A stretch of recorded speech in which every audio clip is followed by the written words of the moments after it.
Welcome students. Shubho sir job প্রিপারেশনে আমি Shubho sir আপনাদের সবাইকে জানাই সুস্বাগতম। আজকে বেশ কিছুদিন ধরে ব্যস্ত থাকার কারণে ভিডিও নিয়ে আসতে পারিনি, তাই আবার আপনাদের জন্য সময় বের করে আগামী প্রাইমারি টেটের জন্য সবথেকে গুরুত্বপূর্ণ এরকম কিছু প্র্যাকটিস সেট আপনাদের জন্য নিয়ে এসেছি, এবং সেটা সম্পূর্ণ অনলাইন এবং লাইভ। আমি আজকে যে ওয়েবসাইটটি থেকে আপনাদেরকে প্র্যাকটিস করাতে চলেছি সেই ওয়েবসাইটটির নাম আমি ডেসক্রিপশন বক্সে দিয়ে দিচ্ছি এবং বলেও দিচ্ছি askmore.in। এই ওয়েবসাইটটি থেকে বর্তমানে আমি একটি পরিবেশবিদ্যার উপরে 25টি প্রশ্ন সমন্বিত একটি কুইজ লাইভ আপনাদের সামনে সলভ করে দেখাবো। এই সলভ করার মাধ্যমে আপনাদেরও এই কুইজটি সলভ করা হয়ে যাবে এবং আপনাদের প্র্যাকটিস হয়ে যাবে। তাই আসুন শুরু করা যাক। প্রথমেই আমরা দেখতে পাচ্ছি যে স্টার্ট দ্য কুইজে আমি ক্লিক করছি, দেখুন শুরু হয়ে গেছে এবং এখানে টাইমার দেওয়া রয়েছে। 60 সেকেন্ড সময়ের মধ্যে প্রশ্নগুলির উত্তর করতে হবে। প্রথম প্রশ্ন হচ্ছে, একটি আগ্নেয় শিলার উদাহরণ হলো নিস, গ্রানাইট, দেখতে পাচ্ছেন চুনাপাথর রয়েছে আর একটি অপশন রয়েছে। তাই এখানে আগ্নেয় শিলা বলতে প্রথমেই আমাদের যে শিলার কথা মাথায় আসে সেটি হলো গ্রানাইট, তাই চয়েস করছি গ্রানাইট। দেখুন এটি সঠিক উত্তর হয়ে গেছে। এবার আমরা চলে আসি পরবর্তী প্রশ্নে। এরপর রয়েছে হাইড্রোজেন সালফার গ্যাসের গন্ধ হলো, আপনাদেরকে আগেও প্র্যাকটিস করিয়েছি। হাইড্রোজেন সালফার গ্যাসের গন্ধ হলো পচা ডিমের মতো। এর সংকেত হচ্ছে H2S, তাই ক্লিক করছি পচা ডিমের মতো। দেখুন সঠিক উত্তর।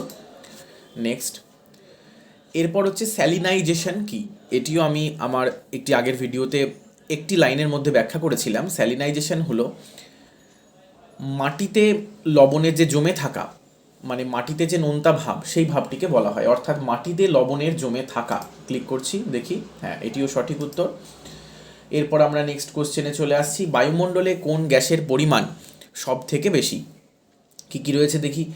আমরা জানি যে গ্যাসের মধ্যে হচ্ছে এখানে দেওয়া রয়েছে ক্যালসিয়াম, এটা তো নয়, তো অক্সিজেন, নাইট্রোজেন, কার্বন ডাইঅক্সাইড। সুতরাং আমরা জানি বাতাসের মধ্যে নাইট্রোজেনের পরিমাণ সব থেকে বেশি, প্রায় 78% মতো। তাই আমরা এখানে নাইট্রোজেন চয়েস করছি, এটিও সঠিক উত্তর। নেক্সট কোশ্চেন, মুদালিয়ার কমিশনের রিপোর্ট পেশ হয়, এটি তো কমন প্রশ্ন। এটি 1952 খ্রিস্টাব্দে মুদালিয়ার কমিশন রিপোর্ট পেশ করেছিল, ক্লিক করে দিলাম। এখন নেক্সট কোশ্চেন, পৃথিবী পৃষ্ঠের কাছাকাছি বায়ুমণ্ডল নিচ থেকে উত্তপ্ত, নিম্নলিখিতগুলির মধ্যে কোনটি এই উত্তাপে উল্লেখযোগ্যভাবে অবদান রাখে না? বেশ, একটি উত্তপ্ত পৃষ্ঠ থেকে সংশ্লেষ, এটি তো একটা এফেক্ট হয়। একটি উত্তপ্ত পৃষ্ঠ থেকে ঊর্ধ্বমুখী তাপ সঞ্চালন, এটি তো সরাসরি এফেক্ট হয়।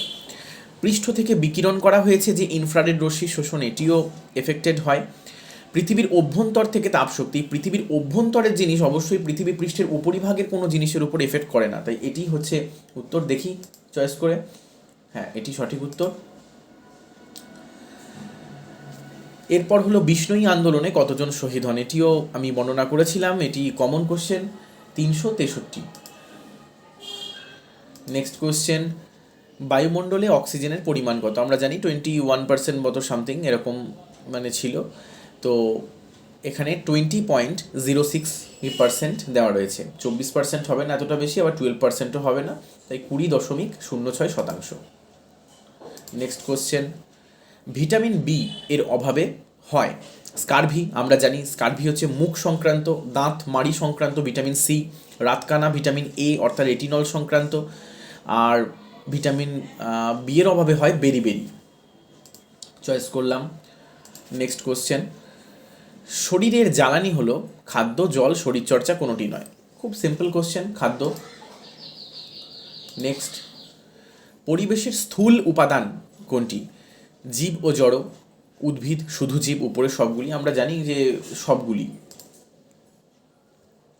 নেক্সট কোশ্চেন, নিচের কোনটি শব্দ দূষণ দ্বারা হয় না? বধিরতা শব্দ দূষণ থেকে হয়, উচ্চ রক্তচাপ শব্দ দূষণ থেকে হয়, জ্বালা এটিও বটে। এখন ডায়রিয়া, ডায়রিয়া শব্দ দূষণ থেকে হয় না, এটি চয়েস করছি। বেশ,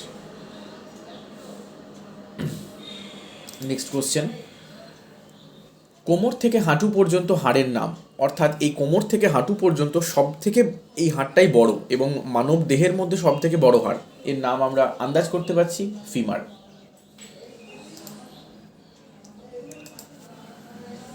সিলিকোসিস রোগের রিজন কি? নাম থেকেই বোঝা যাচ্ছে সিলিকোসিস অর্থাৎ সিলিকার সঙ্গে মিল রয়েছে, তাই এটি হলো সিলিকা। নেক্সট কোশ্চেন, মুখের লালা হলো মুখের জল, জিভের জল, শরীরের জল, সবকটি ঠিক, কোনটি হবে? মনে রাখবেন মুখের যে লালা থাকে সেটি হলো জিভের জল।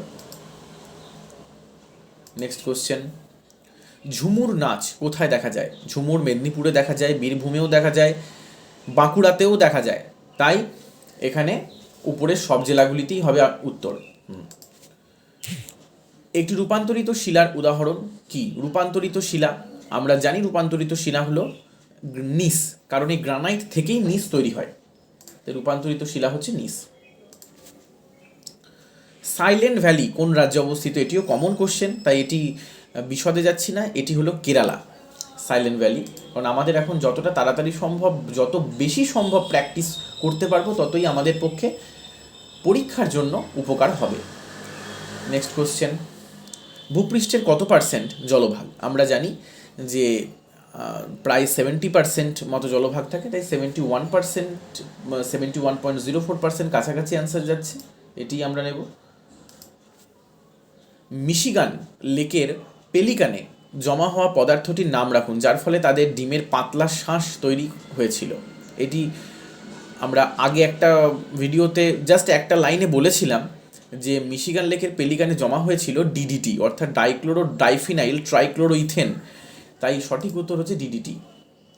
নেক্সট কোশ্চেন, ভারতের জাতীয় জনসংখ্যা নীতি কত সালে কেন্দ্রীয় মন্ত্রিসভায় অনুমোদন পায়? 1950, 1995, 2000, আর কোনোটি নয়। এখানে সঠিক উত্তর হচ্ছে 2000 সালে এটি অনুমোদন পেয়েছিল। ধীরে ধীরে নতুন পরিবেশগত অবস্থার পরিবর্তন করার ক্রমশ শারীরবৃত্তীয় সমন্বয় হিসাবে পরিচিত। বেশ, এটি হচ্ছে ধীরে ধীরে নতুন পরিবেশগত অবস্থার পরিবর্তন করার ক্রমশ শারীরবৃত্তীয় সমন্বয় হিসাবে পরিচিত কোনটি? এটি হচ্ছে আবহাওয়ার অভ্যস্তীকরণ। হ্যাঁ, তারপর হচ্ছে পরিষেবা আউটপুটে ভারত হলো পরিষেবা আউটপুট। আচ্ছা, ভারত হলো, আশা করছি এটি যতটা আপডেটেড খবর 15তম। হ্যাঁ, কোন ভিটামিনের অভাবে রাতকানা রোগ হয়? একটু আগে বলে দিলাম, যেটি হচ্ছে চোখ সংক্রান্ত যে কোনো ব্যাপারে যে ভিটামিনটির অভাবে হয় সেটি হলো ভিটামিন এ, রাসায়নিক নাম হচ্ছে রেটিনল।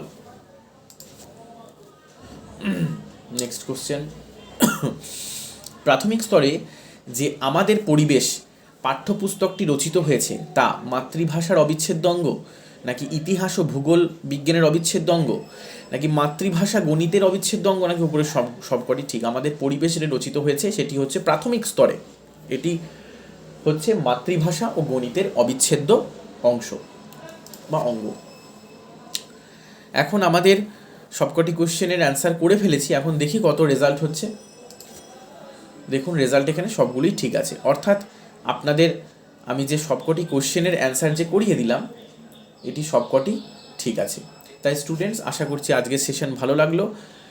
তাই অনেক দিন পরই ভিডিও নিয়ে এলাম। এই ভিডিওটি যদি আপনাদের ভালো লেগে থাকে ভিডিওটি লাইক করবেন এবং ভিডিওটি বন্ধুদের মধ্যে এবং আত্মীয় স্বজনদের মধ্যে শেয়ার করবেন, এবং যারা সাবস্ক্রাইব করেননি তারা অবশ্যই আমার এই চ্যানেলটিকে সাবস্ক্রাইব করবেন এবং আমাদের এই ভিডিওটিকে লাইক করবেন।